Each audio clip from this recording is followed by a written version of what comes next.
pro-Palestinian, anti-genocide demonstrators who showed up to an event in Brooklyn.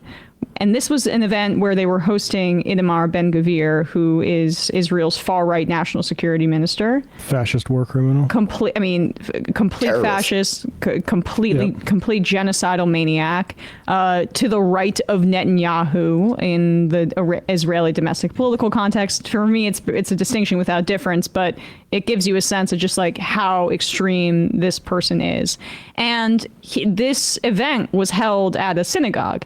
And the pro-Israel crowd will frequently do this kind of thing, including the real estate group that was hosting illegal sales, selling settlements within a synagogue. Like, why are you protesting a synagogue? You're anti-Semitic. Could you be so anti-Semitic to do that? Right. We're going to insult everyone's intelligence. We'll do something explicitly political and Zionist at a synagogue, so that if there are protests, you can call them anti-Semitic. This is something that happens that Zionists. If there's a protest at a synagogue, they're selling land in it. Right. And so there were a few protesters protesting Itamar Ben-Gvir speaking there, and there was a woman who was assaulted by the Zionist crowd, where they started following her through the streets, and it was men and boys going after this woman who was trying to be escorted by a police officer. And I've seen photos of her forehead completely bloodied. That's the same woman, right? I'm not sure, because there were multiple women assaulted that night. Okay. By this crowd, so I'm not sure which of them this is, because in the report we're about to watch, she was kept anonymous. Right. So unconfirmed if this is the same person, but the Ryan Grimm doing great work over there on Dropsite, and I guess this is also an interview with Emily Jashinsky. This woman who wanted to remain anonymous and went on with Dropsite and spoke about her experience. So, it was kind of later in the evening, around 10:30, and a helicopter had been hovering over my building for around 30 minutes.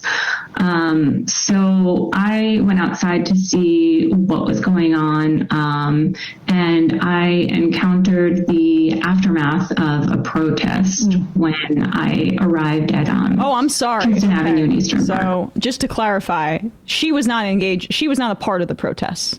She was not a part of the protest. Yeah, underline that for folks. Yes. Pro-Israel supporters, collateral damage? No, Who could have thought? On. That never happened. This was just going to go after the nasty anti-Semites that are apparently within the anti-Palestinian movement. Apparently, just being around these Nazis, these fascist brown shirts, is a threat to even bystanders. When I arrived at Kingston Avenue and Eastern Parkway, right where the Shabbat is. And so what happened next? Yeah, so I was standing on the sidewalk. There were tons of people, hundreds of people in the street and on the sidewalk, pretty much only Orthodox Jewish people, mostly men.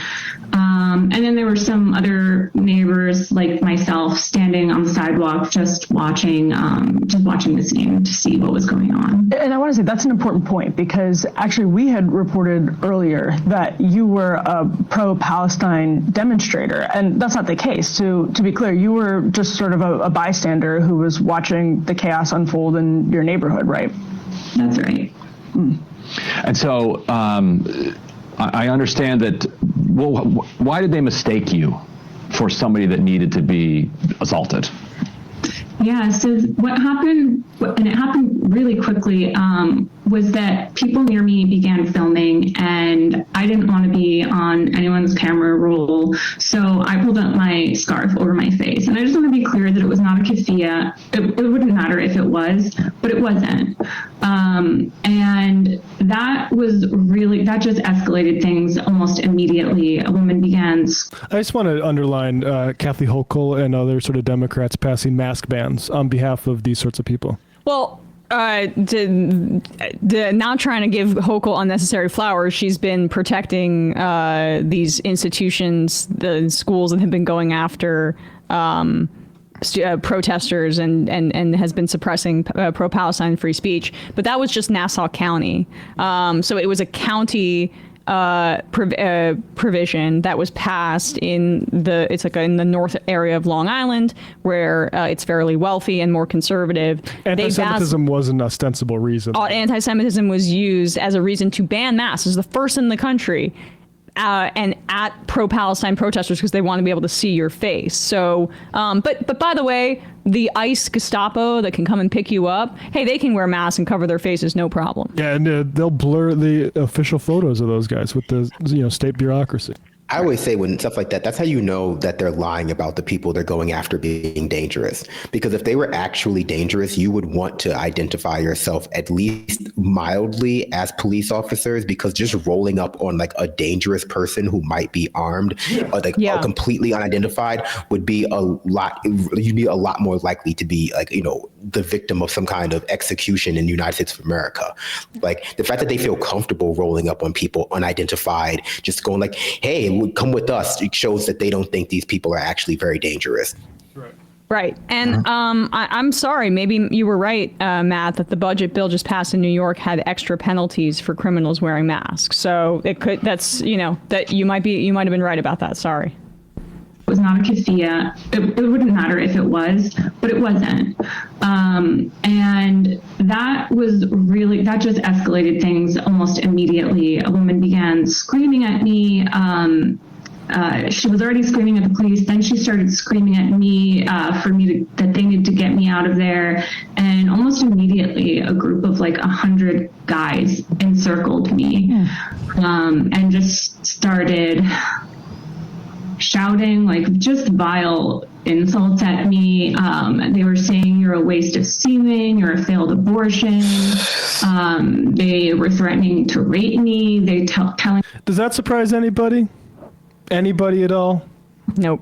Waste of semen, you're a failed abortion.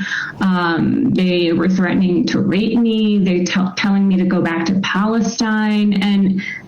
And I also just want to say that I was standing right next to a long line of police. And as this began to happen, I moved closer to the police because I thought that would afford me some safety. And I was wrong because they did not do anything to intervene. And they really just stared straight ahead with their eyes glazed over as if no crime, nothing was happening before their eyes.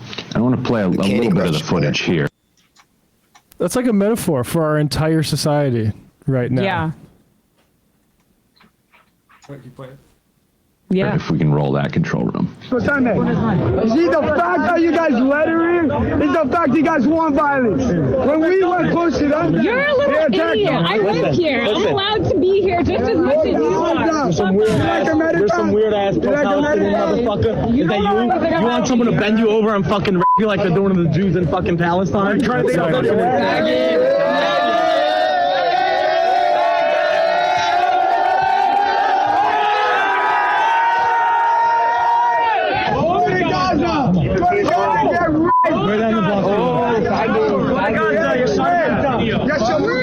babies, you guys killed.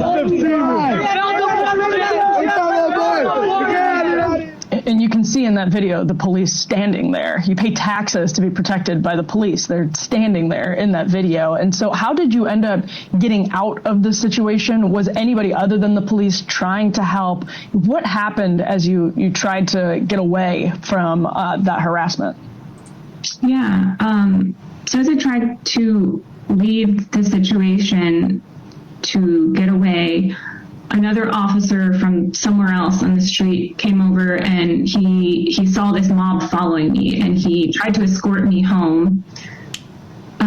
And so we walked in the direction of my home and this mob of men followed. And as they followed, they were again saying, go back to Palestine, and in Hebrew shouting death to Arabs. They were kicking me in the back repeatedly. They were throwing things at my head. They hurled a trash can at me. They threw a traffic cone at me. They were spitting. It was really scary. And at a certain point, we got the gist here. I mean, I appreciate her speaking publicly about it. And you see even in that footage, like the way they speak about Palestinian men in this racist way about them being rapists is just really underneath it their desire to use rape and sexual violence to silence their critics. It is a trope as old as colonialism itself. The positioning of like the brown male as being a hypersexual, violent criminal to disguise the inherent patriarchy of the oppressor group. It happens everywhere. And I do want to abstract this a little bit because this is not just a unique situation when it comes to pro-Israel counter-protesters being allowed to inflict violence on like pro-Palestine protesters. This is the format that the entire far right wants to roll out for protesting in general. They want there to be a violent counter-protest movement that broadly comes out when anytime there is like a pro-labor protest, anytime there's a Black Lives Matter protest, anytime there's a pro-women's rights protest. They want to make it normalize it being semi-legal for a group of counter-protesters to come and try to crack the skulls of protesters. This is just a test case for that, because they know that when the counter-protesters are able to index a marginalized identity like Judaism, that it makes it harder for our society, for people who consider themselves to be liberal and have very shallow understanding of identity, to criticize stuff like this because they're afraid of being considered anti-Semitic. They don't understand how someone who has the identity that we consider to be a generally marginalized identity can in certain contexts be the oppressor or be the violent one. So like this is just using this particular test case, in my opinion, to start normalizing this for protests in general. We've seen it all over the country. We've seen it like them allowing you to drive through protesters if you want. The Kyle Rittenhouse case, like they want this to be the way protesters are treated, and cops just standing there and letting it happen is going to be the standard. Exactly right. I'm so disgusted that Ben Gvir was in my goddamn neighborhood. Yeah. I think it's a huge problem. I think him speaking around Yale at a nominally Jewish outreach organization founded by, in part, Cory Booker and one of the Rabbi Shmulis, inviting him there, and this exact same thing playing out where the Zionists that support the fascists, like terrorists like Ben Gvir coming to speak, are staging sort of videos with the protesters saying, look, they're against me as a Jew. They won't let me walk through. I mean, I just headlined this.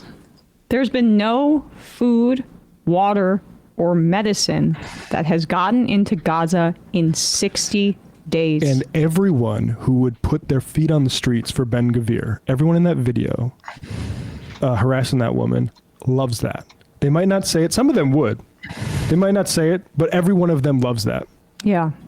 And I think why liberal Zionism is an enabler of fascism is there are some people who are still naive in the sense of like they think that everybody has good intentions and that if we all just come together, we can figure something out. Disney Zionism. They're Disney adults. Yeah, but it's not that they want genocide. They like the taste of blood in their mouth. If they see that folks like that, they see what we see, and we see a father wailing over his son's dead body, and you can see the fluid of the 2-year-old's brain on the ground. They see that as hell yeah. I mean, there's a myth generally in societies that engage in colonialism, that engage in imperialism, that engage in domestic types of fascism, that there is a justification that you can, there's like a pathway you can take to justify it that can soothe your, the more liberal-minded people's like inherent sense of what's right and wrong. That's why you hear them weaponizing the idea of systemic sexual assault. That's why you see them weaponizing the idea of like crimes against other marginalized marginalized populations in order to like give liberals an out for supporting things that, they might otherwise still support, but still feel bad about supporting and not be able to like advocate for vocally. But because, they've been convinced that it's something that like, if you just do it for the right reasons, if you just bomb a Muslim country because you want to free the women, that makes it better. That's a better type of imperialism. And we know that's not the case, right? And this is what makes like liberals across the spectrum, not just liberal Zionists, so dangerous when it comes to issues of like foreign policy and like our foreign imperialist project, because oftentimes they can be convinced to go along with it if you just tell them the right story about what's going on over there that like tickles their particular political concerns. I think too, like, and I think Brandon and Emma both sort of brought this up in a way, like liberal Zionists can't sort of square the fact that there are people, a large portion of people who are Zionists who approve and like that, like Emma was saying, like the destruction, like the death, and because they need to understand like why. And I could give them multiple answers. There are some people who are just who just are that they like seeing the other, who they view as their enemy, to feel pain, regardless if it's man, woman, or child. It doesn't matter. They view them all as the other, and they don't care. Like, you can't really explain that. But those who do, the people who do feel that way but have an explanation, they've shared it. We already have the quote unquote rational explanation from people who are fine or even back the killing of Palestinian children. And they've explained it in many ways. The most popular ways, probably, they'll grow up to just hate us or attack us anyway, so we got to kill them now. Like, they've explained it. Like, this isn't hard to understand. The people that Emma and Brandon and Matlek and myself are talking about, who just like and support this stuff, they have on camera told you all why. And you are willingly either ignoring it or you're just blindly trying to pretend it doesn't exist, because they have explained it to you. Not only that they have these feelings, but the why they have these feelings. And it's a lack of courage. It's a lack. Yeah. It's also, I think, I've said this about liberal Zionism before, but there's a disinterest in doing politics, and in my experience too, the people who are most obtuse about this are often wealthier. And this is like, if you're even liberal Zionists who have re-examined and thought differently, they're usually like more middle income or whatever, because like the system's working for liberal Zionists that are wealthy, and they don't have a understanding of like what it is to have a government want to kill you, like I shouldn't say that. Of course, there are Jews who experience Nazi Germany, one of the worst crimes in the history of humanity. But in the current present moment, they don't see how the Palestinian struggle is so similar to that of marginalized groups in this country, whether it's Native Americans, Black people, et cetera, or the folks abroad who we've killed with U.S. imperialism. So, and I mean, it's also just like classic, social psychology, classic like in-group, out-group theory. When you're part of the in-group, you will oftentimes derive like a positive sense of like social worth from being part of that group. There's an emotional component to it. There's a psychological component to it. There's like an intellectual component to it, and condemning that group entirely or disaggregating yourself from it is something that takes a lot of work. It takes a lot of work because you oftentimes still value being part of the group as a whole. And that also prevents you from having empathy from people who are outside of that group. We see that with Western chauvinists all the time. A lot of like liberals, a lot of leftists still like espouse the values of like the American project and refuse to engage with the fact that that project has been steeped in blood. And the reason why is not because they don't know, it's because they're part of the group. They're an American and they don't want to look inwardly about what that would mean for themselves and their own identity. Yeah, I mean, there's a question that sort of could be left in in the air that could imply some sort of anti-Semitic thing when people say like, well, why do you think the Israelis are so hateful or something like that? And it has nothing to do with Judaism. It has nothing to do with any holy book. It's any people put into a situation where your number is viewed as rivalrous with the indigenous people will develop hatred. That's the exact same reason, people on the Dakota Prairie hated the Sioux to the point, or the Lakota, to the point where they genocided them. And you had things like Custer, right? Like this sort of hatred is structural. It is not part of any sort of faith. It is not part of any sort of like people. It is a structural thing. When you put people into a situation, like I said, where your demographic is viewed as the one that needs to be preserved and the others are a rival to it, there's no way that that can be seen as anything that it can do anything other than engender hate in the population. Yep. Yeah, and it's not that Americans aren't like guilty of that exact same thing. And I think a lot of times people want to look at Israel as being a discrete example of like a way a country could be, that there's no sort of, and this is even when they're criticizing Israel, there's no sort of comparison to, but like Americans are a lot like this too. It's just, by nature of the historical particularism of Israel and where it is, there's a lot more of that. But look at how people talk about Mexicans in this country. Mm-hmm. Like, look at how like they're all rapists, they're all murderers, they're all gang members. We're putting them in camps too. Like, are they the exact same type of camps that the Israelis are putting, Palestinians in? Like, are they like Seder Taman? No, they're not that bad yet, but we're working our way up to there, right? And sorry, Brandon, I just want to say, like, this is the West Bank. If you want to put this up, Russ, it's the West Bank of the Missouri River. And that is a guardhouse meant for the outpost of like Custer and folks to kill Native Americans if they threaten the city. It's the same thing. The same thing you see in guardhouses that are patrolled by Israelis. Yep. Hey, folks, don't forget to hit the subscribe button and check out our daily show. We do it every day at 12 p.m. Eastern for about 2.5 hours. We even take phone calls. You should check that out.